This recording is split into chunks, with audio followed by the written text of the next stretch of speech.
Hello everyone, welcome back to my channel. আজকের যে আলোচ্য বিষয় সেটা হচ্ছে 2025 সালের মাধ্যমিকের যে এবিটিএ টেস্ট পেপার রয়েছে তার সমাধান। আজকের এই সমাধান বিশেষভাবে গুরুত্বপূর্ণ হয়ে থাকছে, কারণ আজকের যে পেজগুলি আলোচনা করা হবে সেট নাম্বার 5 এবং সেট নাম্বার 6। সেট নাম্বার 5 এ রয়েছে 180 নম্বর পেজ এবং সেট নাম্বার 6 এ রয়েছে 203 পেজ। এই দুটি পেজের যে 90 মার্কসের প্রশ্ন, সমস্ত প্রশ্ন আজকের এই ভিডিওতে থাকছে সমাধান। আজকের সমাধান পয়েন্ট টু পয়েন্ট কিভাবে লিখলে 2 এ 2, 5 এ 5, 3 এ 3 পাওয়া যায় সেই আলোচনাও এই প্রশ্নের সমাধানের সাথে সাথে থাকছে। তাই ক্লাসটি না টেনে ধৈর্য সহকারে আজকের এই ক্লাসটি দেখবে। তোমরা সোশ্যাল মিডিয়ায় অনেক সময় অতিবাহিত করো, আজকের সময়টা এই ক্লাসটিতে দিয়ে দেখো, তোমরা অবশ্যই উপকৃত হবে।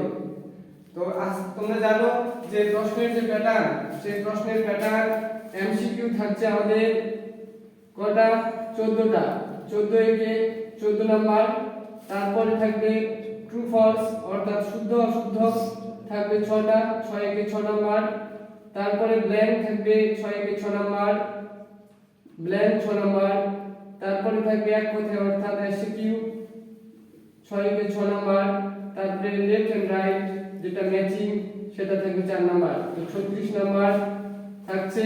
এই 36 নাম্বার সমাধান তোমরা সব ভিডিওতে কম বেশি পেয়ে যাও, কিন্তু 90 মার্কসের যে সমাধান সেই সমাধান কিন্তু ফারুক স্টাডি চ্যানেলে একমাত্র ওয়েস্ট বেঙ্গল নিয়ে এসেছে। তাই ক্লাসটি না টেনে ধৈর্য সহকারে দেখবে, অবশ্যই তোমরা সমস্ত ডাউট এই ভিডিওর মাধ্যমে ক্লিয়ার পাবে। তারপরে ফিজিক্যাল অর্থাৎ সংক্ষিপ্ত প্রশ্ন 2 নম্বরে আসবে 6টা, প্রত্যেকটাতে অথবা থাকবে 12 নম্বর। তারপরে সংক্ষিপ্ত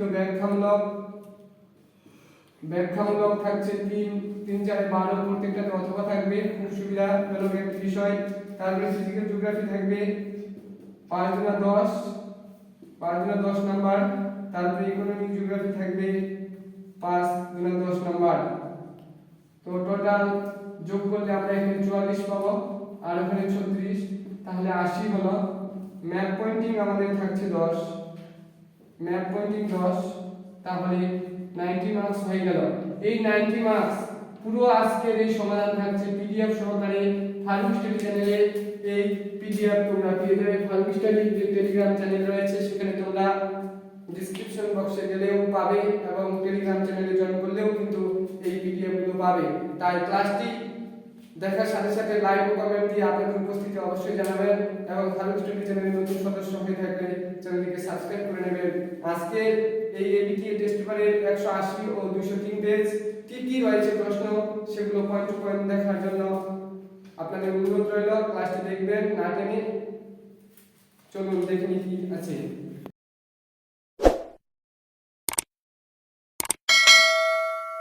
180 পেজে শুধু সাবজেক্টটির নামটি রয়েছে। 1 নম্বর দাগে বলা হচ্ছে বিকল্পগুলি থেকে সঠিক উত্তরটি নির্বাচন করে লেখো। 14টি আসবে, 14টি করতে হবে। 1 নম্বর দাগে বলা হচ্ছে যে প্রক্রিয়ায় ভূমিভাগের উচ্চতা হ্রাস ঘটে তা হলো আরোহণ নাকি অবরোহণ নাকি পর্যায়ন নাকি আহবিকার। তো যে প্রক্রিয়ায় ভূমি উচ্চতা হ্রাস পায় তাকে বলা হয় অবরোহণ প্রক্রিয়া। তো সঠিক উত্তর খ, অবরোহণ। 2 নম্বর দাগে বলা হচ্ছে জলপ্রপাত ধাপে ধাপে নেমে এলে তাকে বলে কাস্কেড নাকি ক্যাটারেক্ট নাকি ভূমিকম্প নাকি কোনোটিই নয়। তো এখানকার কাস্কেড ক্যাটারেক্ট ভূমিকম্প কোনোটিই উত্তর নয়, তাহলে ঘ নম্বর সঠিক উত্তর কোনোটিই নয়। 3 নম্বর দাগে বলা হচ্ছে ভ্যান অ্যালেন বেল্ট বলা হয় স্ট্রেটোপোসকে নাকি স্ট্রেটোস্ফিয়ারকে নাকি ম্যাগনেটোস্ফিয়ারকে না মেসোস্ফিয়ারকে। তো ভ্যান অ্যালেন বেল্ট বা বিকিরণ বলয় দেখা যায় ম্যাগনেটোস্ফিয়ারকে, অর্থাৎ উষ্ণতার তারতম্যে বায়ুমণ্ডলের যে 6টি স্তর বিন্যাস রয়েছে, 6 নম্বর স্তর ম্যাগনেটোস্ফিয়ারে ভ্যান অ্যালেন বিকিরণ বলয় বা বেল্টে দেখা যায়। 4 নম্বর থেকে বলা হচ্ছে ক্যারিবিয়ান সাগরের ঘূর্ণিঝড় হলো টাইফুন, সাইক্লোন নাকি হ্যারিকেন নাকি টর্নেডো। তো ক্যারিবিয়ান সাগরে হ্যারিকেন দেখা যায়, মনে রাখবে, খুবই গুরুত্বপূর্ণ প্রশ্ন। 5 নম্বর থেকে বলা হচ্ছে শৈবাল সাগর দেখা যায় প্রশান্ত মহাসাগর নাকি আটলান্টিক মহাসাগর নাকি ভারত মহাসাগর নাকি কুমেরু সাগর। তো সঠিক উত্তর আটলান্টিক মহাসাগর। তারপর 6 নম্বর দাগে বলা হচ্ছে নরওয়ের হ্যামারফিস্ট বন্দর শীতকালে বরফমুক্ত থাকার কারণ হলো আটলান্টিক, উত্তর আটলান্টিক নাকি লাব্রাডর স্রোত, নাকি বেঙ্গুয়েলা স্রোত, নাকি ক্যানারি স্রোত? তো সঠিক উত্তর উত্তর আটলান্টিক স্রোত। তারপরে 7 নম্বর থেকে বলা হচ্ছে ফ্লাই অ্যাশের উৎস হলো তাপবিদ্যুৎ, না জলবিদ্যুৎ, না পারমাণবিক বিদ্যুৎ, নাকি বায়ুশক্তি? তো ফ্লাই অ্যাশের প্রধান উৎস হলো তাপবিদ্যুৎ। 8 নম্বর থেকে বলা হচ্ছে মহারাষ্ট্রের উপকূল অঞ্চলে বলা হয় মালাবার, কঙ্কন, করমণ্ডল, নাকি কোনোটিই নয়? তো মহারাষ্ট্র উপকূলে অঞ্চলকে বলা হয় কঙ্কন। তারপরে 9 নম্বর থেকে বলা হচ্ছে দক্ষিণ ভারতের সর্বোচ্চ শৃঙ্গ হলো ধূপগড়, নাকি গুরু শিখর, নাকি মাউন্ট আবু, না আনাইমুদি? তো দক্ষিণ ভারতের সর্বোচ্চ শৃঙ্গের নাম হচ্ছে আনাইমুদি। মনে রাখবে ধূপগড় সাতপুরা পর্বতের সর্বোচ্চ শৃঙ্গ, আর গুরু শিখর হলো আরাবল্লী পর্বতের সর্বোচ্চ শৃঙ্গ। 10 নম্বর থেকে বলা হচ্ছে আম্রবৃষ্টি দেখা যায় দক্ষিণ ভারতে, নাকি পশ্চিম ভারতে, নাকি পূর্ব ভারতে, নাকি উত্তর ভারতে? তো সঠিক উত্তর হচ্ছে দক্ষিণ ভারতে। তারপরে 11 নম্বর দাগে বলা হচ্ছে ভারতের সবচেয়ে বেশি অঞ্চল জুড়ে রয়েছে বা আছে লোহিত মৃত্তিকা, নাকি পলি মৃত্তিকা, নাকি কৃষ্ণ মৃত্তিকা, নাকি মরু মৃত্তিকা? তো ভারতের প্রায় সবথেকে বেশি রয়েছে যে মাটি তা হলো পলি মাটি, প্রায় 45% অংশ জুড়ে পলি মাটি রয়েছে। 12 নম্বর দাগে বলা হচ্ছে ভারতের যে রাজ্যে সাক্ষরতা হার সবচেয়ে বেশি তা হলো উত্তরপ্রদেশ, নাকি কেরল, নাকি পশ্চিমবঙ্গ, নাকি তামিলনাড়ু? তো সঠিক উত্তর কেরল, প্রায় 93.91% কেরলে শিক্ষার হার রয়েছে। তারপর 13 নম্বর দাগে বলা হচ্ছে আধুনিক শিল্প দানব বলা হয় লৌহ ইস্পাত শিল্পকে, নাকি বস্ত্রবয়ন শিল্পকে, নাকি পেট্রো রসায়ন শিল্পকে, নাকি পাট শিল্পকে? তো আধুনিক শিল্প দানব বলা হয় পেট্রো রসায়ন শিল্পকে। খুবই গুরুত্বপূর্ণ প্রশ্ন, আসার প্রবল চান্স রয়েছে। 14 নম্বর দাগে বলা হচ্ছে ভারতীয় সর্বেক্ষণ বিভাগের সদর দপ্তর অবস্থিত মুম্বাই, নাকি বেঙ্গালুরুতে, নাকি দেরাদুনে, নাকি সিমলায়? তো উত্তরাখণ্ডের রাজধানী দেরাদুনে ভারতের সর্বেক্ষণ বন্দর দপ্তর অবস্থিত রয়েছে, দেরাদুন। সঠিক উত্তর। খুবই গুরুত্বপূর্ণ প্রশ্ন, প্রত্যেকটি টেস্ট পরে আমরা দেখতে পাচ্ছি। ক্লাসটি ভালো লাগলে বন্ধুদের মাঝে শেয়ার করে দেবে এবং ফারুক স্টাডি চ্যানেলটিকে লাইক ও কমেন্ট দিয়ে আপনাদের উপস্থিতি অবশ্যই জানাবেন। বিভাগ খতে দেখছি নিম্নলিখিত বাক্যগুলি শুদ্ধ হলে পাশে সু এবং অশুদ্ধ হলে পাশে অ লিখতে হবে। শুদ্ধ হলে সু, অশুদ্ধ হলে অ। কখনোই সত্য মিথ্যা লিখতে যাবে না, না হলে নাম্বার কিন্তু নাও পেতে পারো। 2-এর 1 নম্বর দাগে বলা হচ্ছে উচ্চ ও মধ্য প্রবাহের সংযোগস্থলে প্যালল বেজনী গড়ে উঠে। অর্থাৎ পলল বেজনী, এটা আমরা জানি যে নদীর যে কাজ রয়েছে সেখানে কিন্তু উচ্চ আর মধ্যর সংযোগস্থলে পলল বেজনী গড়ে ওঠে। তো সঠিক, এটা সু লিখবে তোমরা। তারপরে 2 নম্বর দাগে বলে নিরক্ষীয় অঞ্চলে উষ্ণতার প্রসার সর্বাধিক হয়, কখনোই নয় সব থেকে কম হয়। তো এটি ভুল, অর্থাৎ অ লিখবে। তারপরে 3 নম্বর দাগে বলা হচ্ছে উত্তরের পার্বত্য অঞ্চলে এক প্রকার হ্রদ হলো দুন। উত্তরের পার্বত্য অঞ্চলে কখনো দুন নয়, হিমাদ্রি আর শিবালিক হিমাদ্রির উপত্যকার যে মধ্যবর্তী স্থান রয়েছে তাকে দুন বলা হয়। তো এটিও ভুল, অবশ্যই অ লিখবে এটিও। তারপরে আর্দ্র বায়ু নিম্নচাপ মুক্ত হয়, তো আর্দ্র বায়ু নিম্নচাপ মুক্ত নয়, নিম্নচাপ যুক্ত হয়। তো এক্ষেত্রে এটিও ভুল, অ লিখবে। যদি যুক্ত তাহলে কিন্তু সত্য হতো, এক্ষেত্রে এটা মুক্ত দেওয়ার কারণ নিম্নচাপ মুক্ত কখনোই হয় না, সে কারণেই ভুল। তারপর উচ্চ হিমালয় হিমাচল নামে পরিচিত, কখনোই নয়, এটিও মিথ্যা। তারপরে কলকাতা মহানগরকে বলা হয় কলকাতাকে মহানগর বলা হয়, অবশ্যই আমরা জানি। দিল্লি, মুম্বাই, চেন্নাই, কলকাতাকে স্বর্ণালী চতুর্ভুজ বলা হয়, এই 4টি মেগা সিটি। তো মেগা সিটির বাংলা মহানগর, তো এক্ষেত্রে এটি সঠিক, অবশ্যই সু লিখবে তোমরা। তারপরে 7 নম্বর দাগে বলা হচ্ছে সবুজ উদ্ভিদকে উপগ্রহ চিত্রে লাল বর্ণে দেখানো হয়। আমরা সাধারণত জানি যে রাস্তাঘাটকে লাল বর্ণে দেখানো হয়, কিন্তু সবুজ উদ্ভিদ যখন আমরা উপগ্রহ চিত্রে নিয়ে যাব সেক্ষেত্রে তাকে লাল বর্ণে দেখায়, সেজন্য এটি সত্য। তারপরে উপযুক্ত শব্দ বসিয়ে শূন্য স্থান পূরণ করো। তার আগে তোমাদের একটা কথা জানিয়ে দিই যে আজকের এই 180 পেজের সমস্ত 1 নাম্বার থেকে শুরু করে প্রায় 2 নাম্বার, 3 নাম্বার এবং 5 নাম্বারের যত সমস্ত প্রশ্ন রয়েছে, তোমাদের প্রশ্নের সাথে সাথে সমস্ত প্রশ্নের উত্তর সহকারে আলোচনা থাকছে। তো ক্লাসটি না টেনে ধৈর্য সহকারে দেখবে, কেননা তোমরা ফেসবুক, হোয়াটসঅ্যাপ, বিভিন্ন সোশ্যাল মিডিয়ায় সময় কিন্তু নষ্ট করো। মাত্র এখানে কয়েক মিনিটের ভিডিওটা দেখলে তোমাদের কিন্তু ভূগোলে কোনো ধরনের ডাউটই থাকবে না। এরকমভাবে যদি সলভ করো তো সমস্ত প্রশ্নের উত্তর দিয়ে আসতে পারবে পরীক্ষায় এই 18/2/25 তারিখে। তো দেখতে পাচ্ছেন 2-এর 2-1 দাগে দুটি শিব বালিয়ারির মধ্যবর্তী অঞ্চল ড্যাশ নামে পরিচিত, তো করিডোর নামে পরিচিত, এবং এই করিডোরকে কি বলা হয়, সেক্ষেত্রে গাসি বলা হয়। তারপর 2-2 দাগে চীন সাগরে ক্রান্তীয় ঘূর্ণিঝড় ড্যাশ নামে পরিচিত, তো টাইফুন ঝড় নামে পরিচিত।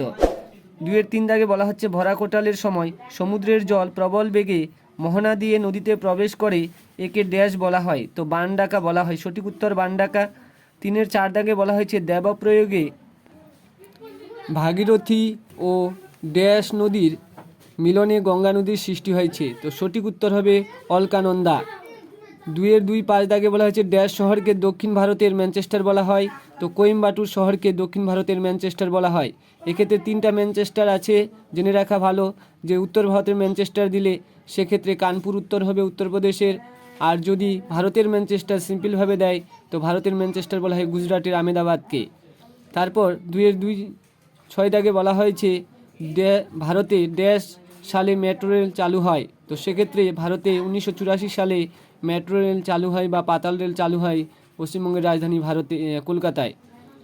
তারপরে 7 নম্বর দাগে বলা হচ্ছে রাদার একটি ড্যাশ সংবেদকের উদাহরণ, তো রাদার একটি সক্রিয় সেন্সরের উদাহরণ, সক্রিয় মনে রাখবে, সক্রিয় সেন্সরের উদাহরণ। তারপর 2-3 দাগে বলা হচ্ছে একটি বা দুটি শব্দে উত্তর দাও।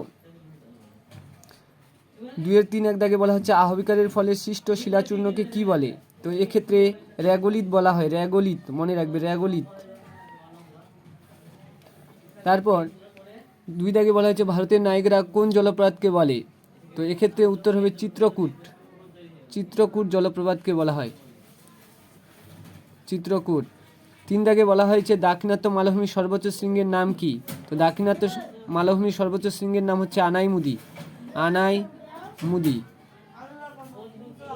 3-4 দাগে বলা হচ্ছে গ্রিনহাউস গ্যাস উৎপাদনে কোন দেশ প্রথম স্থানে রয়েছে, তো গ্রিনহাউস গ্যাস উৎপাদনে যে দেশ প্রথম স্থানে রয়েছে সেটি হলো চীন, মনে রাখবে। গ্রিনহাউস গ্যাস উৎপাদনে সবথেকে বেশি যে ভূমিকা পালন করে তার নাম বা সেই দেশটির নাম চীন।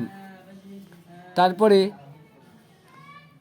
6 নম্বর দাগে বলা হচ্ছে কোন তিথিতে মোরা কোটাল হয়, তো অষ্টমী তিথিতে মনে রাখবে, অষ্টমী তিথিতে। ভারতের একটি সামরিক শহরের উদাহরণ দাও, তো সেক্ষেত্রে উত্তর হবে মিরাট, মিরাট। তারপরে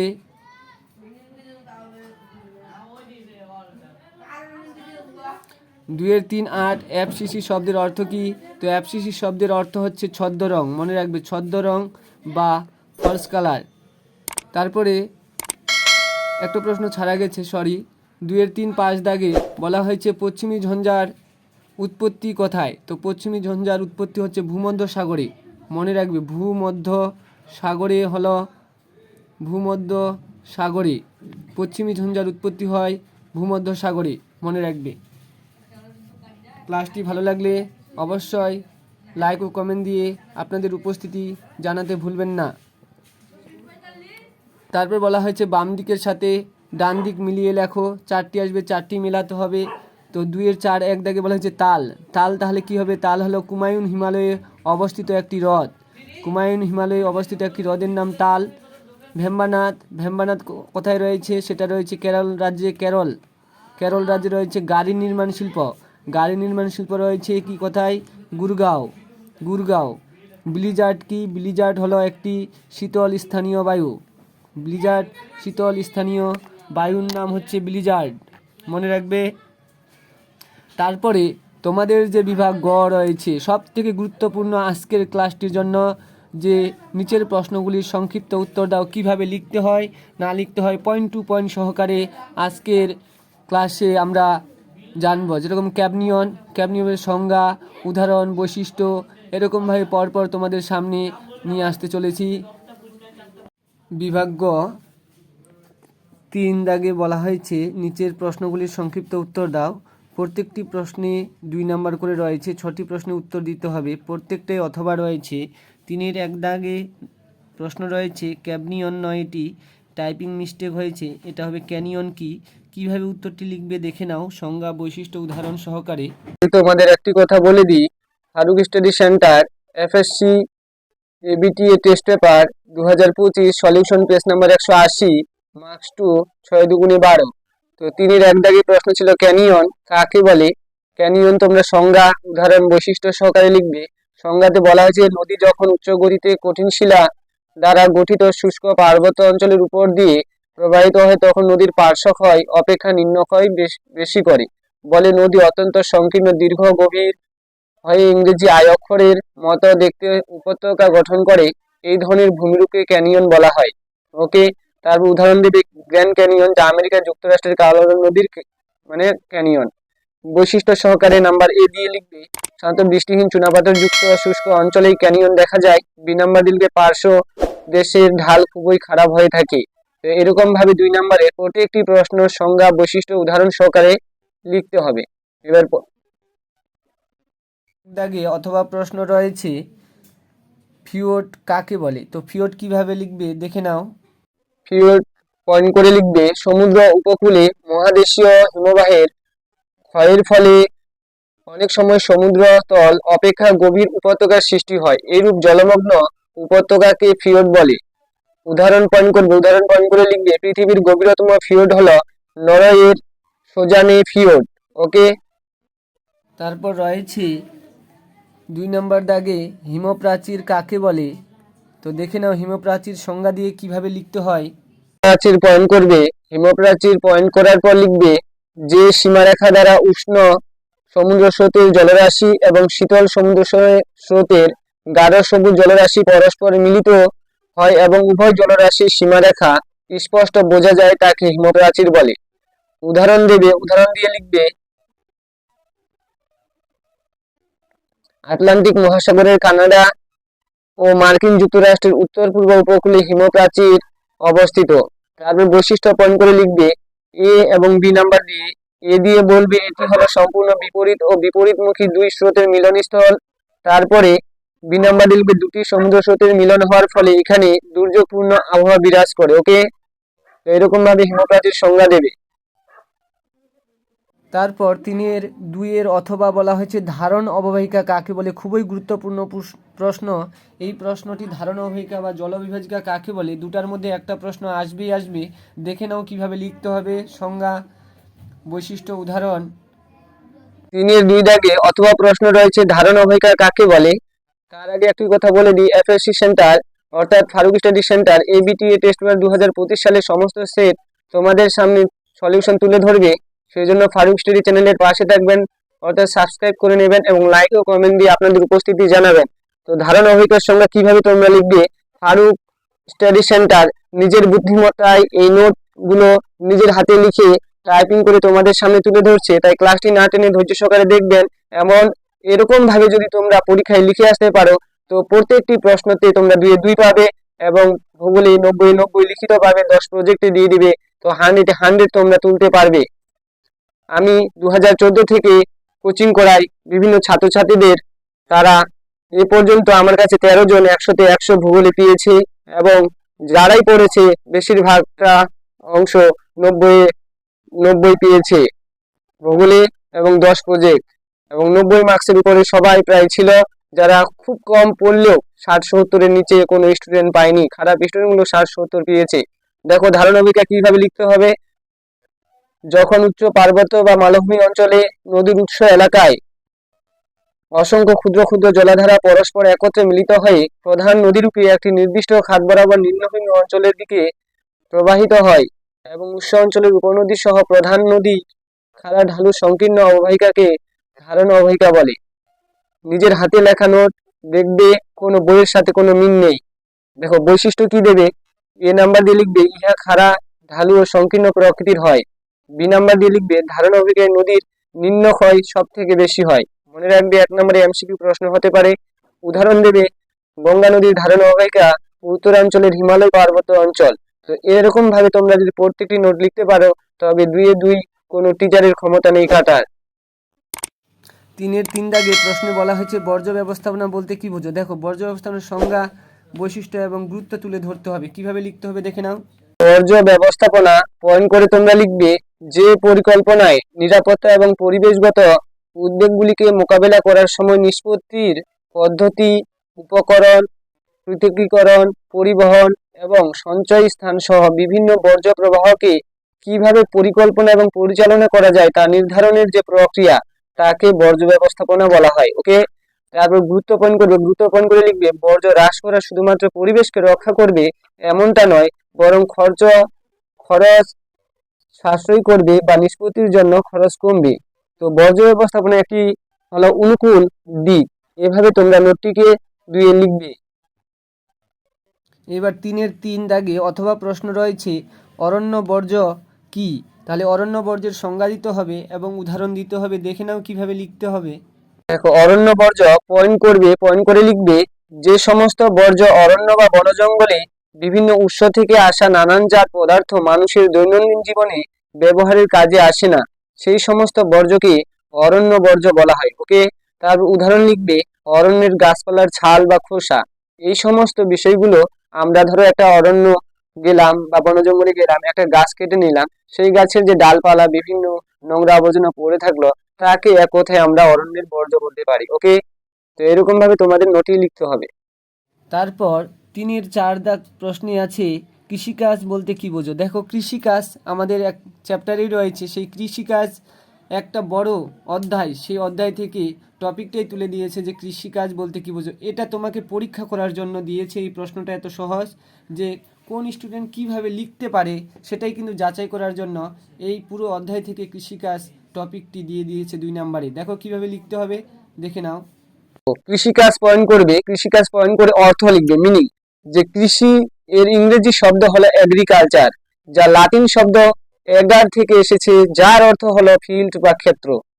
এটুকু অর্থ পয়েন্ট করলে লিখে দিলে তারপরে কৃষিকাজ পয়েন্ট করে লিখবে কোনো নির্দিষ্ট এলাকায় দৈনন্দিন চাহিদা মেটানোর জন্য বিভিন্ন উপকরণ ও পদ্ধতির সাহায্যে উদ্ভিদ ও প্রাণীজ সম্পদ উৎপাদন করে মানুষের জীবিকা নির্বাহ বা জীবন ধারণের উপযোগী করে তুললে বা চাষাবাদকে কৃষিকাজ বলা হয়। ওকে, তারপর বৈশিষ্ট্য পয়েন্ট করে লিখবে যে ভারতের 100% জনসংখ্যার মধ্যে প্রায় 75% জনসংখ্যা কৃষিকাজের সাথে যুক্ত, আর 25% মানুষ চাকরি বাকরি বা বিভিন্ন সার্ভিসের সাথে যুক্ত রয়েছে। তো এরকম ভাবে তোমাকে যাচাই করার জন্য এই নোটটি দিয়েছে। বৈশিষ্ট্য উদাহরণ যা পারবে আরো অ্যাড করবে। এর 4 দাগ অথবা প্রশ্নে বলেছে যে অনুসারী শিল্প কি? দেখো, অনুসারী শিল্প মানে বড় বড় শিল্পগুলো ছোট শিল্পকে অনুসরণ করে চলবে। তো কিভাবে লিখতে হবে দেখে নাও। অনুসারী শিল্প পয়েন্ট করার পর লিখবে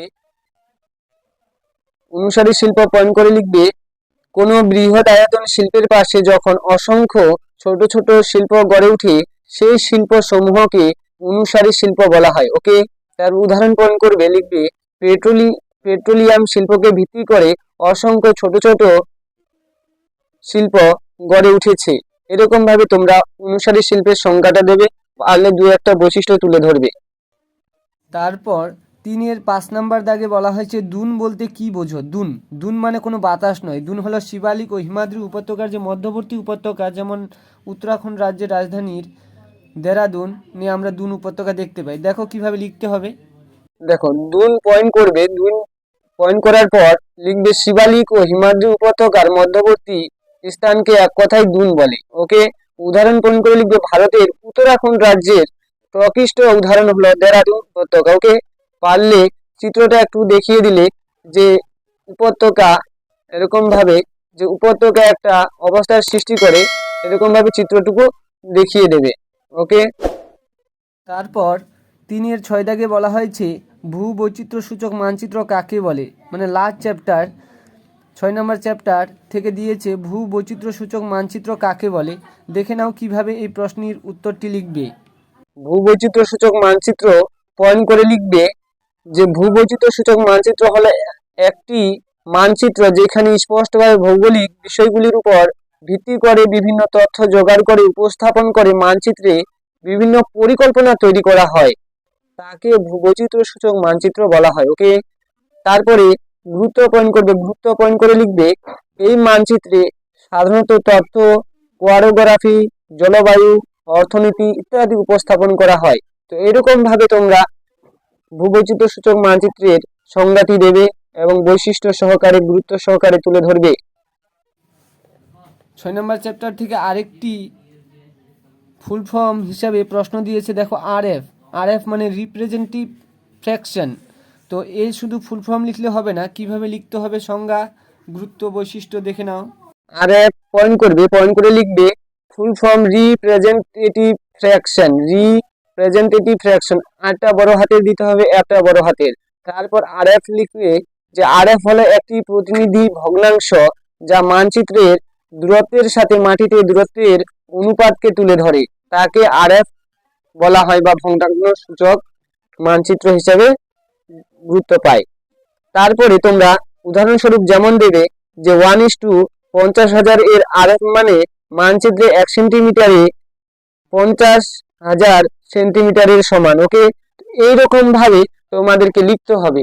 এই ছিল আজকে 2 নম্বরের প্রশ্নের সমাধান। কিভাবে লিখতে হবে, কিভাবে লিখলে পুরো 2 মার্কস পাওয়া যাবে তা তোমাদের সামনে তুলে ধরলাম। এবার আমরা 3 নম্বরের প্রশ্ন কিভাবে লিখতে হয় 3 নম্বর পাওয়ার জন্য সেটি দেখে নিব। চলুন। এবার 3-এর 6 নম্বর দাগের অথবা প্রশ্ন রয়েছে আরএফ। আরএফ কি? আরএফ মানে রিপ্রেজেন্টেটিভ ফ্র্যাকশন। তো সংজ্ঞা, বৈশিষ্ট্য কিভাবে লিখতে হয় দেখে নাও। আরএফ পয়েন্ট করে লিখবে ফুল ফর্ম হিসাবে রিপ্রেজেন্টেটিভ ফ্র্যাকশন। আরটা বড় হাতের হবে, একটা বড় হাতের হবে। তারপর একটি স্পেস দিয়ে লিখবে আরএফ হলো প্রতিনিধি ভগ্নাংশ যা মানচিত্রের দূরত্বের সাথে মাটিতে দূরত্বের অনুপাতকে তুলে ধরে। তারপর যেমন হিসাবে বা উদাহরণস্বরূপ লিখবে যে 1:50,000 এর আরএফ মানে মানচিত্রে 1 সেন্টিমিটার মাটিতে 50,000 সেন্টিমিটারের সমান। তো এরকম ভাবে তোমরা লিখলে প্রত্যেকটি প্রশ্নে 2 পাবে। এই ছিল আজকের 2 নম্বরের সমাধান। এবার আমরা 3 নম্বরের সমাধান দেখে নিব। চলুন। এবার বিভাগ ঘ 4 দাগে সংক্ষিপ্ত ব্যাখ্যামূলক উত্তর দাও। বিকল্প প্রশ্নগুলি লক্ষণীয়। 3 নাম্বার করে থাকবে প্রত্যেকটি প্রশ্নে, 4টি লিখতে হবে, 3×4 12। প্রত্যেকটি প্রশ্নে অথবা রয়েছে। 4-এর 1 নম্বর দাগে প্রশ্ন রয়েছে মরু অঞ্চলে বায়ুর কাজের প্রাধান্য দেখা যায় কেন? অর্থাৎ মরু অঞ্চলে বায়ুর কাজ দিনকে দিন কেন প্রাধান্য পাচ্ছে বা বেড়ে যাচ্ছে, সম্প্রসারিত হচ্ছে, তার কারণগুলি লিখতে হবে। বহির্জাত প্রক্রিয়ার বায়ুর যে টপিক রয়েছে সেই বায়ু টপিক থেকে এই প্রশ্নটি দিয়েছে। দেখে নাও কিভাবে লিখতে হবে। প্রথম প্রশ্ন ছিল মরু অঞ্চলের বায়ু কাজের প্রাধান্যের কারণ কি? তো মরু অঞ্চলের বায়ু কাজের প্রাধান্যের কারণ তোমরা পয়েন্ট করবে। তারপর সংক্ষেপে একটি সংজ্ঞা দেবে যে মরুভূমির ক্ষেত্রমান বেড়ে যাওয়াকে মরু সম্প্রসারণ বলে। মরুভূমির সম্প্রসারণের কারণগুলি হলো, তার পূর্বে তোমাদের একটি কথা জানিয়ে দিই যে ফারুক স্টাডি সেন্টার ইউটিউব চ্যানেলকে তোমরা অবশ্যই সাবস্ক্রাইব করে রাখবে। এরকম পিডিএফ সহ পশ্চিমবঙ্গের প্রথম একমাত্র চ্যানেল ফারুক স্টাডি সেন্টার, যে চ্যানেলে পুরো 90 মার্কসের প্রশ্ন সমাধান করে দেওয়া হচ্ছে। তাই আপনাদের কাছে বিশেষভাবে অনুরোধ, ভিডিও ক্লাসটি দেখার সাথে সাথে লাইক ও কমেন্ট দিয়ে আপনাদের উপস্থিতি অবশ্যই জানাবেন এবং কোনো ধরনের ডাউট থাকলে অবশ্যই কমেন্ট বক্সে কমেন্ট করে জানাতে ভুলবেন না। তো মরুভূমির সম্প্রসারণের যে কারণগুলি রয়েছে সেগুলি হলো, নাম্বার ক, খরা। মরুপ্রায় অঞ্চলে এবং মরুভূমির প্রান্তে দীর্ঘকাল ধরে খরা চলে প্রান্তভাগ বৃক্ষহীন হয়ে পড়ে এবং মরুভূমি সম্প্রসারিত হয়। বিশ্ব উষ্ণায়ন পয়েন্ট করবে। তারপর লিখবে বায়ুমণ্ডলে গ্রিনহাউস গ্যাস সম্পর্কে উদাহরণস্বরূপ তোমরা লিখবে গ্রিনহাউসের ব্যাপারটি। তারপর পশুচারণ। মরুপ্রায় অঞ্চলে যদি অতিরিক্ত হারে পশুচারণ করা হয় তাহলে মাটি আলগা হয়, ফলে মরুভূমির সম্প্রসারণ বৃদ্ধি পায়, লিখবে। তারপর সবথেকে গুরুত্বপূর্ণ পয়েন্ট হচ্ছে বৃক্ষছেদন। ঘ নম্বর পয়েন্টটি খুবই গুরুত্বপূর্ণ, যে দিনকে দিন গাছপালা কেটে মরুভূমির সম্প্রসারণ ঘটায় থাকি আমরা বা মানব জগৎ। সেই কারণে মরুপ্রায় অঞ্চলে মরুভূমির সম্প্রসারণ কিন্তু দিনকে দিন বেড়ে চলেছে। এরকম ভাবে তোমরা 4টি পয়েন্ট গুছিয়ে লিখবে, তাহলে 3-3 তোমরা পেয়ে যাবে। 3টি কারণ যদি তুমি সঠিকভাবে লিখতে পারো তো 3-3 পেয়ে যাবে। এরকম ভাবে 3 নম্বরের প্রশ্নগুলি লিখতে হবে। তারপর পরের প্রশ্ন কি আছে দেখে নিই। পরের প্রশ্ন রয়েছে 4-এর 2 নম্বর দাগে বর্জ্য কম্পোস্টিং পদ্ধতির প্রধান সুবিধাগুলি কি? দেখে নিই বর্জ্য কম্পোস্টিং পদ্ধতির প্রধান সুবিধা কিভাবে লিখতে হবে। বর্জ্য কম্পোস্টিং পদ্ধতির সুবিধা তোমরা পয়েন্ট করবে। তারপর লিখবে যে বর্জ্য কম্পোস্টিং পদ্ধতির সুবিধাগুলি হলো, তারপর 1 নম্বর দিয়ে লিখবে পরিবেশ দূষণের পরিমাণ কম হয়। বর্জ্য ব্যবস্থাপনা একটি পরিকল্পনা, তাই এই পরিকল্পনার মাধ্যমে পরিবেশ দূষণ কিভাবে কমবে সে কিন্তু পদ্ধতি অবলম্বন করা হয়। 2 নম্বর পয়েন্ট করে লিখবে, বর্জ্য পদার্থ আবৃত থাকায় মাছি, মশা, ইঁদুর, কীটপতঙ্গ বাসা বাঁধতে পারে না, ফলে বর্জ্যজনিত দূষণে জনস্বাস্থ্যের ক্ষতি হয় না। এ হলো এক ধরনের সুবিধা। 2 নম্বর লিখবে, বায়ু দূষণের পরিমাণ বর্জ্য ব্যবস্থাপনার ফলে খুব কম হয়। তারপরে ল্যান্ডফিল গ্যাসগুলি বিভিন্ন কাজে ব্যবহার করা যায়, ফলে বর্জ্য ব্যবস্থাপনার পদ্ধতি কাজে লাগে। তারপর লিখবে, 4-5 মাসের মধ্যে জৈব পদার্থ সমূহের পচন ক্রিয়া সম্পূর্ণ হয় এবং বর্জ্য পদার্থ অনিষ্টকর পদার্থে পরিণত হয়। এরকম ভাবে তোমরা 4 থেকে 5টি পয়েন্ট লিখে দিবে বর্জ্য কম্পোস্টিং পদ্ধতির প্রধান সুবিধা হিসেবে, তবে তুমি 3-এ 3 পেয়ে যাবে। এবারে পরের প্রশ্ন কি আছে দেখে নিই। 4-এর 3 দাগে রয়েছে, ল্যাটেরাইট মৃত্তিকা কৃষিকাজের পক্ষে অনুপযুক্ত কেন, তার কারণ লিখো। অর্থাৎ ল্যাটেরাইট মৃত্তিকায় চাষবাস কেন ভালো হয় না, তার মূল কারণ কি, সেগুলি কিভাবে লিখতে হয় তা দেখে নাও। ল্যাটেরাইট মৃত্তিকা চাষবাসের পক্ষে অনুপযুক্ত কারণ বর্ণ দেখো, 4-এর 3 বর্ণ এ নাম্বার দিয়ে দেওয়া আছে। ল্যাটেরাইট মাটি লাল বর্ণের হয়, ফলে চাষবাস তেমন করা হয় না। তারপরে পয়েন্ট রয়েছে যে উৎস, অধিক উষ্ণ আর্দ্র ক্রান্তীয় জলবায়ুতে এই মাটি দেখা যায় বলে চাষবাস করতে অসুবিধা হয়। উপাদান কি রয়েছে, যে লৌহ, অ্যালুমিনিয়াম অক্সাইড সমৃদ্ধ মাটি, তাই চাষবাসের ক্ষেত্রে অনুপযুক্ত। শ্রেণী দেবে, লিখবে এই মাটি অম্লধর্মী ও পেডাল ফার শ্রেণীভুক্ত হয়, চাষবাসের ক্ষেত্রে অসুবিধা হয়। তারপরে গ্রথন 5 নম্বর পয়েন্ট করে লিখবে, যে খনিজ পদার্থ জৈব পদার্থ হীন এই মাটি কাঁকড় দিয়ে গঠিত, অর্থাৎ খনিজ পদার্থ জৈব পদার্থের পরিমাণ খুবই কম বলে চাষবাস করা সহজতর নয়। তারপর 2 নাম্বার বলা হয়েছে বিস্তার, ছোটনাগপুর মেঘালয় মালভূমি অঞ্চলে এই মাটি দেখা যায়, উদাহরণ দিয়ে বা বিস্তার দিয়ে লিখবে। তারপর বলবে এই উপযুক্ত কারণে ল্যাটেরাইট মৃত্তিকায় চাষবাসের অনুপযুক্ত। ওকে, এরকম ভাবে লিখলে তোমরা 3-এ 3 পেয়ে যাবে। তারপর 4-এর 4 উপগ্রহ চিত্রের গুরুত্ব লেখো। অর্থাৎ 6 নম্বর চ্যাপ্টার থেকে উপগ্রহ চিত্র কিভাবে বিশ্বজগতে কার্যকলাপ সাধন করে, তার গুরুত্ব বা তাৎপর্য কি, সেটা কিভাবে লিখতে হয় দেখে নিই। 4-এর 4 দাগ উপগ্রহ চিত্রের গুরুত্ব লেখো। উপগ্রহ চিত্রের গুরুত্ব লিখবে, আমাদের এই বিশ্বজগতে পরিবর্তনশীল ও প্রতিযোগিতামূলক প্রতিটি দেশই অর্থনৈতিক উন্নয়ন অর্জন করতে চায়। সুতরাং উন্নয়নের জন্য সঠিক পরিকল্পনা এবং এর জন্য তথ্য সমৃদ্ধ মানচিত্র প্রয়োজন। এক্ষেত্রে উপগ্রহ চিত্রের গুরুত্ব অনস্বীকার্য। তারপর লিখবে, যেমন ম্যাপ প্রস্তুত, 1 নম্বর পয়েন্ট, ম্যাপ প্রস্তুত করে লিখবে যে উপগ্রহ চিত্রের সাহায্যে কোনো অঞ্চলের ল্যান্ড কভার ও ল্যান্ড ইউজ ম্যাপ প্রস্তুত করা যায়। প্রকৃতি পয়েন্ট করে লিখবে, ল্যান্ডসেট এর সাহায্যে অরণ্যভূমি ও চারণভূমির বিস্তার, পরিবর্তন, অবক্ষয় জানা সম্ভব হয়। 3 নম্বর অর্থনৈতিক পরিকল্পনা, সয়েল ম্যাপ তৈরির মাধ্যমে কৃষি ও কৃষি সংক্রান্ত অর্থনৈতিক পরিকল্পনা লক্ষ্য করা যায়। অগ্নিভূমির পরিমাণ জানা যায়। রাডারে ক্ষুদ্র তরঙ্গ ধরার মাধ্যমে ঘূর্ণবাত, প্রজ্বলিত ইত্যাদি চিহ্নিত করা যায়। তারপরে F নম্বর দিলে উপগ্রহ চিত্রের মাধ্যমে ভূমিধস দাবানল, ভূমিকম্প প্রবণ এলাকা চিহ্নিত করা যায়, খুবই গুরুত্বপূর্ণ পয়েন্ট। G নম্বর দিলে উপগ্রহ চিত্রের মাধ্যমে পতিত জমি চিহ্নিত করে কৃষি জমির পরিমাণ বৃদ্ধি করা যায় বা উক্ত জমিতে শিল্প স্থাপন করা যায়। এরকম ভাবে তোমরা যে পয়েন্টগুলো সবথেকে গুরুত্বপূর্ণ সেরকম ভাবে 3 থেকে 4টি পয়েন্ট লিখে দিবে। এখানে একাধিক পয়েন্ট দেওয়া হয়েছে, যে প্রথম 4টি পয়েন্ট এবং এই যে 1 নম্বর পয়েন্ট এটা লিখে দিবে। প্রথম 3টি পয়েন্ট এবং 4 নম্বর পয়েন্ট হিসাবে 1 নম্বর পয়েন্টটাকে অ্যাড করে দেবে তোমরা। বাই ফারুক স্যার, এটা আমার নিজস্ব ভাবনা চিন্তার উপর নির্ভর করেই নোটগুলো তৈরি করেছি। অনেক খাটতে হয়েছে তোমাদের জন্য, তাই লাইক ও শেয়ার তো আবারই কাম্য। এই ছিল 3 নম্বর এর প্রশ্নের সমাধান। এবারে আমরা 5 নম্বরের প্রশ্নের সমাধান দেখে নিব।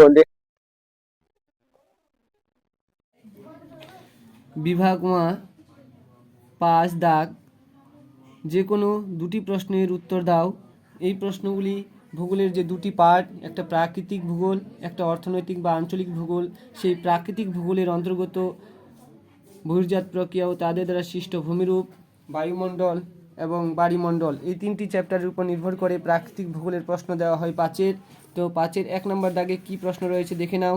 হিমবাহের সঞ্চয় কার্যের ফলে গঠিত 3টি ভূমিরূপের চিত্রসহ বর্ণনা দাও। তো 5 নম্বরের প্রশ্নের সলিউশন আছে, দেখে নাও কিভাবে লিখতে হবে। 5-এর প্রশ্ন, 5-এ পাস পেতে গেলে ফারুক স্টাডি সেন্টার প্রথম প্রশ্ন বিভাগ 1 থেকে রয়েছে হিমবাহের সঞ্চয় কার্যের ফলে গঠিত ভূমিরূপ। তো হিমবাহের সঞ্চয় কার্যের গঠিত ভূমিরূপ অবশ্যই তোমরা পয়েন্ট করবে সুন্দর করে। তারপর উত্তর রয়েছে গ্রাবরেখা, গ্রাবরেখা পয়েন্ট করবে, ডিটেলসে লিখবে যা আছে, যে গ্রাবরেখাকে দুভাগে ভাগ করা হয়, বিচরণশীল গ্রাবরেখা তার যে উপভাগগুলো রয়েছে সেগুলো দেবে। 2 নম্বরে অবক্ষিপ্ত গ্রাবরেখা তার যে 5টা উপভাগ রয়েছে সেগুলো দেবে। তারপর 2 নম্বর ভূমিরূপ ড্রামলিন, ড্রামলিনের সংজ্ঞা দেবে, সৃষ্টির কারণ দেবে, কিভাবে সৃষ্টি হয়। তারপরে চলে যাবে বৈশিষ্ট্য, ড্রামলিনের বৈশিষ্ট্য কি রয়েছে সেগুলো লিখবে। যে বৈশিষ্ট্য 1 থেকে 2 কিমি দীর্ঘ হয়, 400 থেকে 600 মিটার প্রশস্ত, 15 থেকে 30 মিটার উঁচু, একে ডিম ভর্তি ঝুড়ি বলা হয়। ঠিক আছে, তারপর প্রকারভেদ লিখবে, যে ড্রামলিনের প্রকারভেদ, গ্রাবজনিত ড্রামলিন, শিলা ড্রামলিন, এরকম ভাবে ড্রামলিন 2 প্রকার হয় সেটা লিখবে। তারপর 3 নম্বর ভূমিরূপ স্কাল লিখবে, স্কাল লিখবে হিমবাহিত নুড়ি বালি কাদা পদার্থ সমূহ পর্বতের পাদে সঞ্চিত হয়ে অনুচ্চ আঁকা বাঁকা সংকীর্ণ শৈলশিলার মতো যে ভূমিরূপ গঠন করে বা গঠিত হয় তাকে স্কার বলে। এই অংশটুকু 1 নম্বরের পরীক্ষায় বারবার আসে, সেটাও মনে রাখবে। স্কারের বৈশিষ্ট্য স্বরূপ দেবে যে 1 কিমি থেকে শত শত কিমি দীর্ঘ হতে পারে স্কার, 3 থেকে 50 মিটার বা তারও বেশি উঁচু হতে পারে স্কার। উদাহরণ, যে স্কার দেখা যায় ফিনল্যান্ড ও আয়ারল্যান্ড স্কার দেখা যায়। এরকম ভাবে তোমরা চিত্র দিয়ে দিবে সংক্ষেপে, যে ড্রামলিনের চিত্র, ডিম এরকম ছোট ছোট ডিম এঁকে দেবে, ডিম এঁকে দিয়ে তারপর ডিম ভর্তি ঝুড়ি এরকম ভাবে দেখিয়ে দেবে সুন্দর। জাস্ট তোমাকে বুঝিয়ে দিতে হবে টিচারকে যে আমি বিষয়টা জানি, তবেই তুমি 5-এ 5 পাবে। এরকম ভাবে তোমরা হিমবাহের সঞ্চয় কাজের ফলে গঠিত ভূমিরূপ লিখবে, তবে 5-এ 5 পেয়ে যাবে। কোনো ধরনের ডাউট নেই, টিচারের কোনো ক্ষমতাই থাকবে না নাম্বার কাটার যদি তুমি সংজ্ঞা, বৈশিষ্ট্য, উদাহরণ এবং চিত্র দাও। তারপর 5-এর 2 দাগে প্রশ্ন রয়েছে, পৃথিবীর নিয়ত বায়ু প্রবাহগুলির উৎপত্তি ও গতিপথ চিত্রসহ ব্যাখ্যা করো। তো এই ধরনের প্রশ্ন আসলে তোমরা এগুলোকে সিলেক্ট করবে না। দেখো, তারপরে প্রশ্ন রয়েছে 5-এর 1-3 দাগে পরিচলন বৃষ্টিপাত কিভাবে সংগঠিত হয়, উপযুক্ত উদাহরণ ও চিত্রসহ বর্ণনা দাও। তো এই ধরনের প্রশ্নগুলো তোমরা উত্তর করতে যাবে না, কারণ পরিচলন বৃষ্টিপাত একটা বৃষ্টিপাত যদি দিত শৈলক্ষেপ পরিচলন ঘূর্ণবাত, তবে 3টা বৃষ্টিপাতের সংজ্ঞা, বৈশিষ্ট্য, প্রভাব, চিত্র দেওয়া যেত, তবেই 5-এ 5 পাওয়া যেত। তো এই ধরনের প্রশ্নগুলিকে তোমরা অ্যাভয়েড করবে। আমি তোমাদের দরকার হলে কমেন্ট বক্সে, ডিসক্রিপশন বক্সে তোমাদের এই নোট দুটি দিয়ে দেওয়া হবে। 5-এর 1-4 দাগে নোটটি দেখো কি বলা হয়েছে, চিত্রসহ জোয়ার ভাটার সৃষ্টির কারণগুলি ব্যাখ্যা করো। তো চিত্রসহ জোয়ার ভাটার কারণ কিভাবে লিখবে দেখে নাও। জোয়ার ভাটার সৃষ্টির কারণ পয়েন্ট করে লিখবে, জোয়ার ভাটার সৃষ্টির কারণগুলি হলো দিয়ে প্রধানত 2টি কারণে পৃথিবীতে জোয়ার ভাটার সৃষ্টি হয়, যথা 1 নম্বর দিয়ে লিখবে পৃথিবীর উপর চাঁদ ও সূর্যের মিলিত মহাকর্ষ বলের প্রভাব। তারপর 2 নম্বর পয়েন্ট দিয়ে লিখবে পৃথিবীর আবর্তনজনিত কেন্দ্রাতিক বলের প্রভাব। তারপরে আবার 1 নম্বর পয়েন্ট করে লিখবে যে পৃথিবীর উপর চাঁদ ও সূর্যের মিলিত মহাকর্ষ বলের প্রভাব। তারপরে নিউটনের মহাকর্ষ সূত্র অনুসারে এই মহাবিশ্বে প্রতিটি বস্তুকে তাদের সংযোগ সরলরেখা বরাবর পরস্পরকে আকর্ষণ করে। তার উদাহরণস্বরূপ নিয়ম মাফিক লিখে দিবে। পুরো ডিটেলস বারবার লিখবে, বারবার পড়বে এই প্রশ্ন, কারণ আসবে জোয়ার ভাটার সৃষ্টির কারণ, কোনো ভুল নেই, এই প্রশ্নটি এবার আসবেই। তো খাতায় নোট ডাউন করে লিখে ফেলবে এবং চিত্রটা কিভাবে দেবে দেখিয়ে দিচ্ছি, দেখে নাও। তারপর সিজিকি পর্যন্ত লেখার পর চলে আসবে যে সিজিকি অবস্থান পৃথিবীর চাঁদ ও সূর্যের মিলিত আকর্ষণ কার্যকারী হয়, জোয়ার খুব প্রবল হয়। তারপর চিত্রটা ধরো এই জায়গায় এরকম ভাবে ঘুরিয়ে দিয়ে এই অংশটা আবার নিয়ে আসলে সংক্ষেপে এরকম দেখিয়ে দিলে মাঝখানে রেখাটা দেবে। রেখাটা দেওয়ার পর উপরে লিখবে পৃথিবী, পৃথিবী মানে আর্থ, পৃথিবী লিখলে এর ভিতরে, তারপর এই জায়গায় লিখবে ভূকেন্দ্র লিখলে, ভূকেন্দ্র লিখে এই এই দাগটা যে ব্রোকেন লাইন যেটা হচ্ছে, ব্রোকেন লাইনে দেখানো হলো যে এই ব্রোকেন লাইন, ঠিক আছে। এই ব্রোকেন লাইনটা হচ্ছে কি, ব্রোকেন লাইনটা হচ্ছে আকর্ষণ বল, আকর্ষণ, ব্রোকেন লাইনটা আকর্ষণ বল, ঠিক আছে। আর যেটা হচ্ছে চারদিকে ঘুরে আছে সেটাকে হচ্ছে কেন্দ্রাত্মিক বল, ঠিক আছে। আকর্ষণ বল এবং কেন্দ্রাত্মিক বল, কেন্দ্রাত্মিক বল চারদিকে, লালটাকে কি বলবে, লালটাকে অর্থাৎ ব্রোকেন লাইনে যেটা রয়েছে সেটাকে দেখিয়ে দিবে যে এটা হচ্ছে আকর্ষণ বল, এই যে নীল কালার। আর এটা হচ্ছে যেটা ঘুরে রয়েছে সেটা হচ্ছে তোর কেন্দ্রাত্মিক বল, মনে রাখবে কেন্দ্রাত্মিক বল, কেন্দ্রাত্মিক বল দিয়ে দিলে তারপর এ জায়গায় একটা চাঁদ আঁকবে, ধরো চাঁদ, আটখানা চাঁদ আঁকলে চাঁদের আলো পড়ছে সেটা দেখিয়ে দেবে যে চাঁদ। তারপরে একটা এদিকে ব্রোকেন লাইন টানলে আরো, ঠিক আছে, ব্রোকেন লাইন এরকম ভাবে একটা ছবি দিয়ে দিবে। তারপর চিত্র, এটা লেখায় আছে এরকম ভাবে তোমাদের লিখে দিতে হবে যে পৃথিবীর কেন্দ্রাত্মিক বল ও মহাকর্ষ বলের প্রভাব চিত্রতে দিয়ে দিলে। তারপর 2 নম্বর পয়েন্ট করবে, 2 নম্বর পয়েন্ট করে লিখবে পৃথিবীর আবর্তনজনিত কেন্দ্রাত্মিক বলের প্রভাব। তো বুঝতেই পারছো যে নোটটা তোমাদের কিভাবে সাজাতে হবে, এরকম ভাবে যদি তোমরা লিখতে পারো তবেই তোমরা 5-এ পাস পাবে। তারপরে এছাড়াও যদি থাকে তাহলে সেগুলো দেবে, অসুবিধা নেই। এই হচ্ছে এই 2টা পয়েন্টের হচ্ছে জোয়ার ভাটা সৃষ্টির মূল কারণ। এবার 5-এর 2 দাগে দেখতে পাচ্ছি যে কোনো 2টি প্রশ্নের উত্তর দাও, 5 দুনা 10, অর্থাৎ অর্থনৈতিক ভূগোল থেকে বা আঞ্চলিক ভূগোল থেকে এই প্রশ্নগুলি রয়েছে, ভারত টপিক থেকে ভারত। তাহলে ভারতের মধ্যে 5-এর 2-1 দাগে রয়েছে প্রস্থ বরাবর হিমালয়ের শ্রেণীবিভাগ করে যে কোনো 2টির বিবরণ দাও। এটা তোমরা ডিসক্রিপশন বক্সে বা Farooq study centre Telegram channel রয়েছে সেখানে যুক্ত হয়ে সমস্ত পিডিএফ পেয়ে যাবে। আমি এটা এখানে তোমাদের দিই নাই, 5-এর 2 দাগ দিয়েছি। দেখো, দক্ষিণ ভারতে কফি চাষে অনুকূল প্রাকৃতিক অবস্থার বিবরণ দাও। কেন দিয়েছি, কারণ এই প্রশ্নটা অনেক লেন্দি, তোমরা লিখতে গেলে সময়ের ব্যাপার আছে। তো কফি চাষের অনুকূল যে পরিবেশগুলো রয়েছে, কিভাবে লিখতে হয়, কিভাবে লিখলে 5-এ পাস পাওয়া যায়, সুন্দর সুন্দর পয়েন্ট রয়েছে, দেখে নাও। যে যে প্রশ্ন অর্থনৈতিক ভূগোল থেকে 5 দুনা 10, 5-এর 2 দাগ থেকে দক্ষিণ ভারতে, এখানে শুধু কফি চাষের কথাটি লেখা আছে। এটা দক্ষিণ ভারতে কফি চাষে অনুকূল প্রাকৃতিক পরিবেশ, মনে রাখবে। এখানে অর্থনৈতিক ও প্রাকৃতিক দুটি পরিবেশ আলোচনা করা রয়েছে, তোমরা প্রাকৃতিকটা লিখবে। লেখা রয়েছে প্রশ্নের, দেখো উত্তরটা কিভাবে লিখে দিয়েছি তোমাদের, দেখে নাও। যে অ্যান্সার লিখবে, তারপর লিখবে দক্ষিণ ভারতে কফি চাষের অনুকূল অবস্থা। প্রাকৃতিক যখন প্রশ্নে রয়েছে তোমরা প্রাকৃতিক কথাটা লিখবে। তারপর লিখবে কফি গ্রীষ্মকালীন দেশের ফসল যা দক্ষিণ ভারতে পর্যাপ্ত পরিমাণে লক্ষ্য করা যায়, সুতরাং কফি চাষে পর্যাপ্ত বৃষ্টিপাত ও উষ্ণতার প্রয়োজন।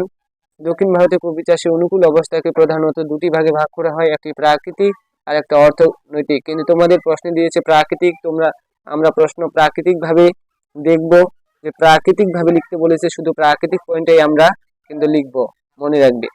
তাহলে এখানে সেই প্রশ্নের উপর নির্ভর করে আমরা বলেছি বা লিখে দিয়েছি তোমাদের যে প্রশ্ন অনুসারে দক্ষিণ ভারতের কফি চাষে অনুকূল প্রাকৃতিক পরিবেশের পরিচয় আলোচনা করা হলো। কি বলা হয়েছে, 1 নম্বর পয়েন্ট উষ্ণতা, যে কফি চাষের জন্য আদর্শ বার্ষিক গড় উষ্ণতা 15 থেকে 30 ডিগ্রি সেন্টিগ্রেড, নিম্নভূমিতে 18 থেকে 32 ডিগ্রি সেন্টিগ্রেড প্রয়োজন, আর উচ্চভূমিতে 10 থেকে 25 ডিগ্রি উষ্ণতা কফি চাষের অত্যন্ত উপযোগী। তারপর বৃষ্টিপাত পয়েন্ট করবে, বৃষ্টিপাত পয়েন্ট করে লিখবে যে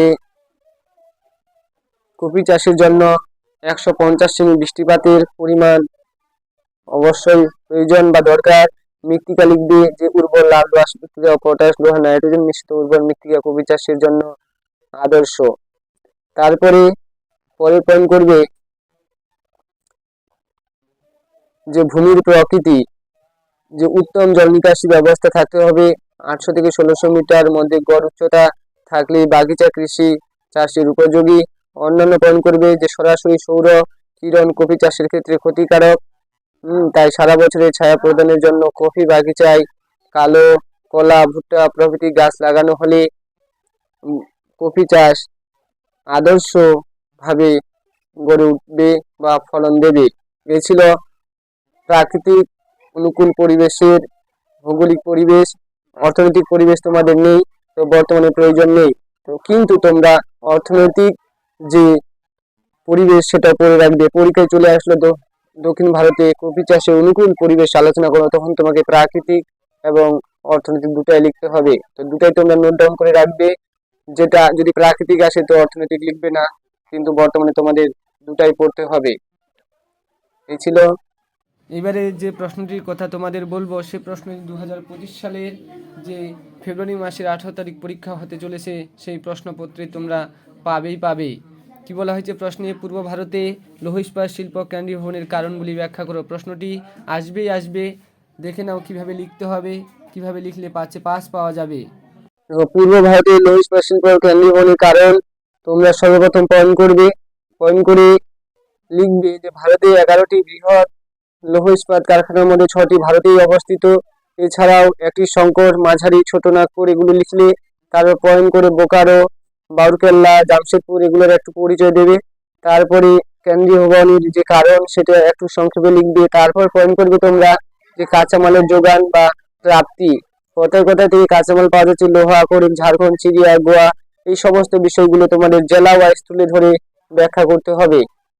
তারপরে পয়েন্ট করবে কয়লা যে দামোদর অববাহিকা, আবার পয়েন্ট করবে সুন্দর করে। তারপর রানীগঞ্জ, ঝরিয়া, বোকারো, গিরিডি, সোন, মহানদী, ব্রাহ্মণী, ডালচে, রামপুর, তাতাপানিতে উন্নত মানের গন্ডোয়ানা শ্রেণীর কয়লা উত্তোলিত হয়। সুন্দর করে লিখলে তারপর অন্যান্য কাঁচামাল লিখবে, চুনাপাথর, ডোলোমাইট, ম্যাঙ্গানিজ, পাওলমো বা গাংপুর, ভোগনাথপুর, এই সমস্ত বিষয়গুলো তোমরা তুলে ধরবে। তারপর জলের প্রাচুর্যতা লিখবে। এরকম ভাবে সুন্দর করে লিখবে। জলবিদ্যুৎ ডিবিসি, দামোদর ভ্যালি কর্পোরেশন, তেলাইয়া 1948 সালে কি কি মানে কার্যকলাপ সাধন করেছিল সেগুলো একটু উদাহরণস্বরূপ তুলে ধরলে। তারপর 4 নম্বরে পরিবহন পয়েন্ট করবে। ওকে, তারপর জলের প্রাচুর্যতা, এগুলো তুলে ধরলে। তারপর পরিবহন ব্যবস্থা কেমন সেটা তুলে ধরলে। শ্রমিক কি হয়, এরকম যে এই অঞ্চলটি জনবহুল হওয়ায় সুলভ শ্রমিকের প্রাচুর্য রয়েছে, অর্থাৎ শ্রমিকের কোনো অভাব নেই। এছাড়া এই অঞ্চলে রয়েছে অনেকগুলি ছোট বড় ইঞ্জিনিয়ারিং শিল্প কেন্দ্র, ফলে মেধা প্রযুক্তি সম্পূর্ণ শিক্ষিতের কোনোদিন অভাব হয় না। তাই শিল্প কেন্দ্রীয় ভবন ঘটাতে কোনো ধরনের অসুবিধায় পড়ে না। তারপর লাস্টে গিয়ে উপসংহার লিখবে, এই উপরিত কারণে পূর্ব ভারতে দিনকে দিন লৌহ ইস্পাত শিল্পের উন্নতি বা কেন্দ্রীয়করণ ঘটেছে। এই ছিল 5 নম্বরে তোমাদের সলিউশন।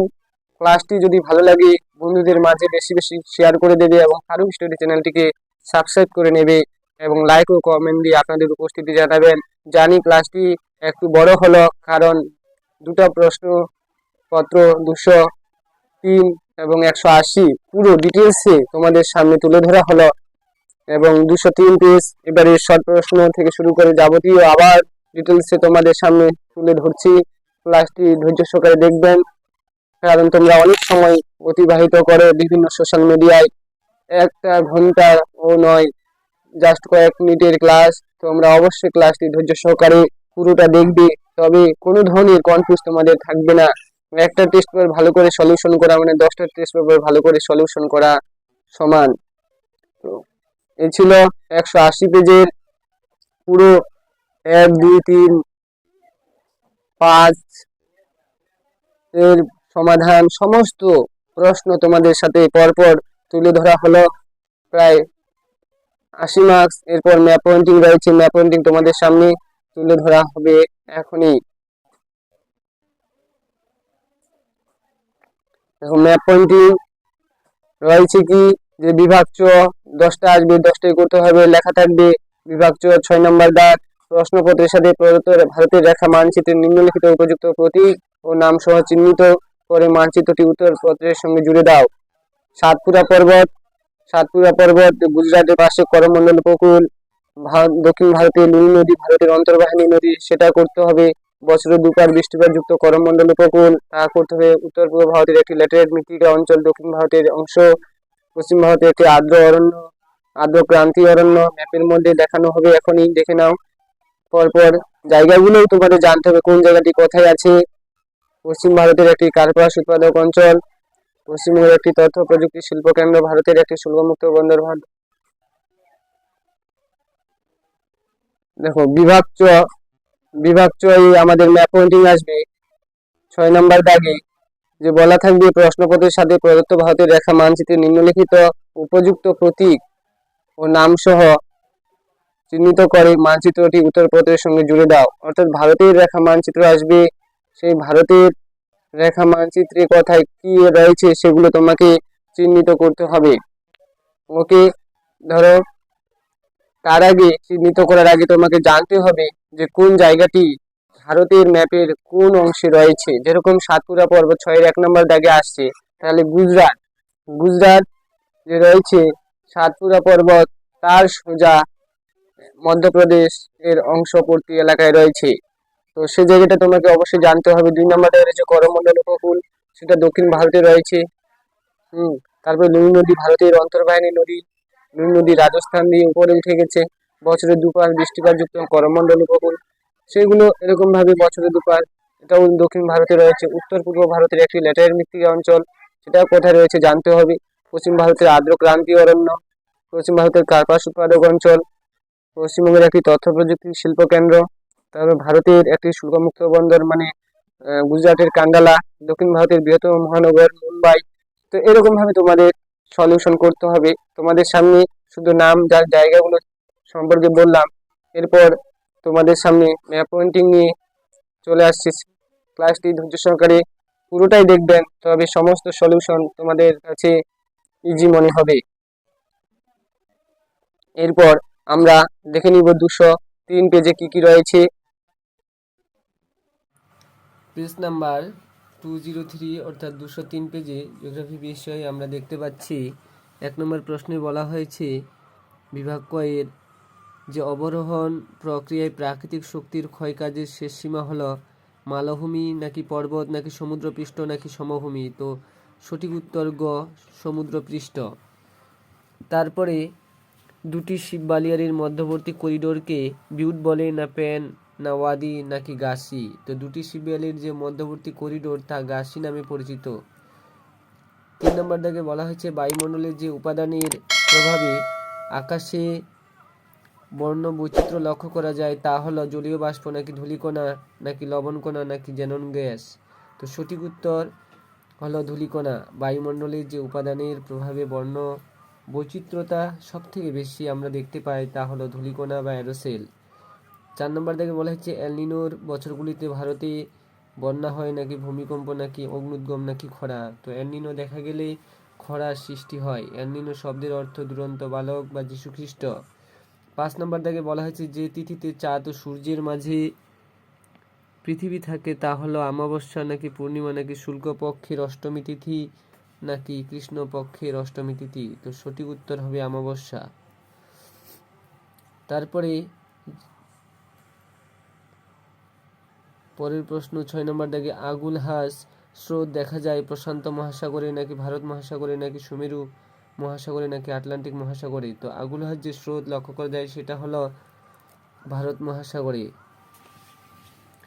তারপরে 7 নম্বর দাগে বলা হয়েছে তেজস্ক্রিয় বর্জ্যের মূল উৎস হলো কয়লা, পেট্রোরসায়ন শিল্প নাকি কাগজ শিল্প না পারমাণবিক শিল্প। তো তেজস্ক্রিয় বর্জ্যের মূল উৎস হলো পারমাণবিক শিল্প। তারপরে এই ম্যাকমোহন লাইনটি দেখা যায় জম্মু কাশ্মীরে নাকি অরুণাচল প্রদেশ নাকি সিকিমে না রাজস্থানে। তো ম্যাকমোহন লাইন রয়েছে সিকিমে নাকি রাজস্থানে নাকি জম্মু কাশ্মীর। তো সঠিক উত্তর জম্মু কাশ্মীর। সঠিক উত্তর হবে অরুণাচল প্রদেশ, খ নম্বর সঠিক উত্তর। তারপর 9 নম্বর দাগে বলা হয়েছে আম্রবৃষ্টি সংগঠিত হয় শীতকালে নাকি বর্ষাকালে নাকি শরৎকালে নাকি গ্রীষ্মকালে। তো আম্রবৃষ্টি দেখা যায় গ্রীষ্মকালে। ল্যাটেরাইট মৃত্তিকা দেখা যায় গাঙ্গেয় সমভূমি অঞ্চলে নাকি মরু অঞ্চলে নাকি পশ্চিমঘাট পর্বতের পশ্চিম ঢালে নাকি সুন্দরবন অঞ্চলে। তো পশ্চিমঘাট পর্বতের পশ্চিম ঢালে দেখা যায়। তারপর রেটুন প্রথা প্রয়োগ করা হয় ইক্ষু চাষে নাকি ধান চাষে নাকি গম চাষে নাকি কৃষিভিত্তিক শিল্পে। তো রেটুন প্রথা দেখা যায় ইক্ষু চাষে। রেটুন মানে যে আখ কেটে নেওয়া হয় সেই আখের গোড়ার দিকে যেটা নতুনভাবে গড়ে ওঠে সেখান থেকে গাছ জন্মায় তাকে রেটুন প্রথা বলা হয়। তারপর 12 নম্বর দাগে বলা হচ্ছে উত্তর ভারতের ম্যানচেস্টার বলা হয় কানপুরকে নাকি কানহাকে না গোয়ালিয়রকে না কোয়েম্বাটুরকে। তো উত্তর ভারতের ম্যানচেস্টার বললে উত্তরপ্রদেশের কানপুর, আর দক্ষিণ ভারতের বললে কোয়েম্বাটোর। তারপরে ভারতের দীর্ঘতম জাতীয় সড়কপথটি হলো NH3 নাকি NH19 নাকি NH44 নাকি NH27। তো সঠিক উত্তর হলো NH অর্থাৎ ন্যাশনাল হাইওয়ে 44। তারপরে 14 নম্বর দাগে টোপোগ্রাফিক্যাল মানচিত্রে সমোন্নতি রেখা বরাবর অঙ্কন করা হয় যে রং দিয়ে তা হলো বাদামি নাকি লাল নাকি কালো নাকি নীল। তো সঠিক উত্তর বাদামি। তো বিভাগ খ এবার দেখতে পাচ্ছি, শুদ্ধ হলে সুলিখতে হবে, অশুদ্ধ হলে অলিখতে হবে। যে কোনো 6টি প্রশ্নের উত্তর দাও। 2-এর 1-1 দাগে বলা হয়েছে নদীবাহিত প্রস্তরখণ্ডের সঙ্গে নদীর তলদেশের ঘর্ষণের ফলে যে ক্ষয় হয় তাকে অবঘর্ষ ক্ষয় বলে। তো এটি শুদ্ধ, অর্থাৎ সুলিখতে হবে, ঠিক চিহ্ন দিলাম। তারপর 2 নম্বর দাগে বলা হচ্ছে বালুকাময় মরুভূমি সাহারায় রেগ নামে পরিচিত নয়। তো এটা মিথ্যা, অলিখবে তোমরা। তারপরে পর্বতের প্রতিবার ঢালে শৈলক্ষে বৃষ্টিপাত হয়, অবশ্যই পর্বতের প্রতিবার ঢালে শৈলক্ষে বৃষ্টিপাত হয়। তো এটা সত্য, সুলিখবে এক্ষেত্রে। তারপরে বলা হয়েছে 4 নম্বর DDT একটি বিষহীন বর্জ্য, কখনো নয়, DDT একটি বিষাক্ত বর্জ্য। তো সেক্ষেত্রে এটি ভুল, অর্থাৎ অলিখবে। তারপর 5 নম্বর দাগে বলা হয়েছে কুমায়ুন হিমালয় হিমবাহ সৃষ্ট হ্রদগুলিকে কোয়াল বলে। এটিও মিথ্যা, কারণ এটাকে বলা হয় তাল। তো এটা অলিখবে। তারপরে BPO মানে বিজনেস প্রসেস আউটসোর্সিং কথাটি তথ্য প্রযুক্তি শিল্পের সঙ্গে যুক্ত, অবশ্যই এটি সত্য। 6 নম্বরটা সুলিখবে। 7 নম্বর দাগে বলা হয়েছে উপগ্রহ চিত্রে ছদ্মরং ব্যবহার করায়, অবশ্যই এটিও শুদ্ধ। তারপরে উপযুক্ত শব্দ বসিয়ে শূন্যস্থান পূরণ করো। 2-এর 1 নম্বর দাগে বলা হয়েছে ফানেল আকৃতির চওড়া নদী মোহনাকে বলে ড্যাশ। তো ফানেল আকৃতির চওড়া নদী মোহনার নাম হচ্ছে খাড়ি, মনে রাখবে। 2-এর 2 নম্বর দাগে বলা হয়েছে উষ্ণ ও শীতল সীমান্তে সৃষ্টি হয় ড্যাশ ঘূর্ণবাতের ক্ষেত্রে। তো উত্তর হবে নাতিশীতোষ্ণ ঘূর্ণবাতের ক্ষেত্রে। তারপর 2-এর 2-3 দাগে বলা হয়েছে ড্যাশ স্রোতের প্রভাবে নিউ ফাউন্ডল্যান্ড অঞ্চলে তুষারপাত ঘটে। তো সঠিক উত্তর হবে শীতল লাব্রাডার স্রোত। তারপরে অব্যবহৃত অকেজো মোবাইল একটি ড্যাশ বর্জ্য। তো বর্জ্যের উদাহরণ। তারপর 2-এর 2-5 দাগে ড্যাশ হলো উত্তর পূর্ব ভারতের এক প্রকার স্থানান্তর আদিম কৃষি। তো উত্তর হবে ঝুম চাষ পদ্ধতি। তারপর 6 নম্বর দাগে বলা হয়েছে পশ্চিমবঙ্গের ড্যাশতে ধানের গবেষণা হয়। তো চুচুড়াতে, মনে রাখবে।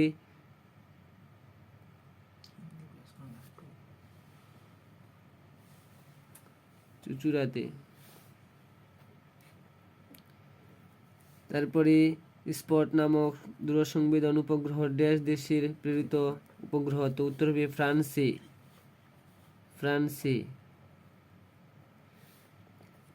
তারপর একটি বা দুটি শব্দ উত্তর দাও, অর্থাৎ এক কথায় যে কোনো 6টি প্রশ্নের উত্তর দাও।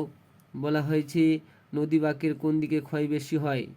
তো বিপরীত দিকে, অর্থাৎ অবতল ঢালে সব থেকে বেশি ক্ষয় ঘটে। কোন জেট বায়ু ভারতে মৌসুমি বায়ুর আগমনে সহায়তা করে। তো ক্রান্তীয় পূর্বালি জেট বায়ু। ক্রান্তীয় পূর্বালি জেট বায়ু, মনে রাখবে। ক্রান্তীয় পূর্বালি জেট বায়ু। তারপর 3 নম্বর দাগে বলেছে চাঁদ পৃথিবীর মধ্যে সর্বাধিক দূরত্বপূর্ণ অবস্থানকে কি বলে।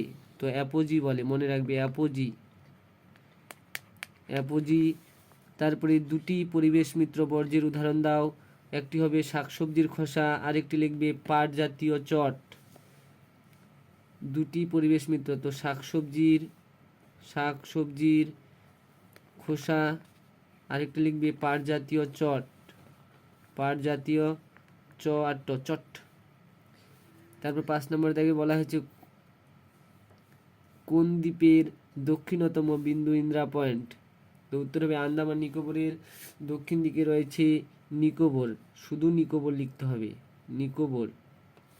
তারপরে 6 নম্বর দাগে বলেছে ভাকরা নাঙ্গাল নদী পরিকল্পনা কোন নদীতে গড়ে উঠেছে। 6 নম্বর দাগে বলা হচ্ছে ভাকরা নাঙ্গাল নদী পরিকল্পনা কোন নদীতে গড়ে উঠেছে। তো উত্তর হবে শতদ্রু নদীতে গড়ে উঠেছে। 7 নম্বর দাগে বলা হয়েছে ভারতের সর্বাধুনিক বন্দরের নাম কি? তো ভারতের সর্বাধুনিক বন্দরের নাম হচ্ছে নরসেবা বন্দর বা জওহরলাল নেহরু বন্দর। 8 নম্বর দাগে বলা হয়েছে উপগ্রহ চিত্রের ক্ষুদ্রতম একক কি? তো উত্তর হবে পিক্সেল, মনে রাখবে পিক্সেল। তারপর বাম দিকের সঙ্গে ডান দিকে মিলিয়ে লেখো, বাম দিক ডান দিক দেওয়া রয়েছে। দেখো কফি গবেষণাগার হচ্ছে চিকমাগালুর, কফি চিকমাগালুরের সাথে মিলবে।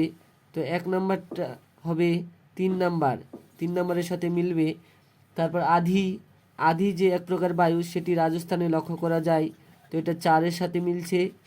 তারপরে কলেরু হ্রদ, কলেরু হ্রদ হবে অন্ধ্রপ্রদেশ, কারণ কলেরু হ্রদ অন্ধ্রপ্রদেশে লক্ষ্য করা যায়, তো এটা 1 নাম্বার।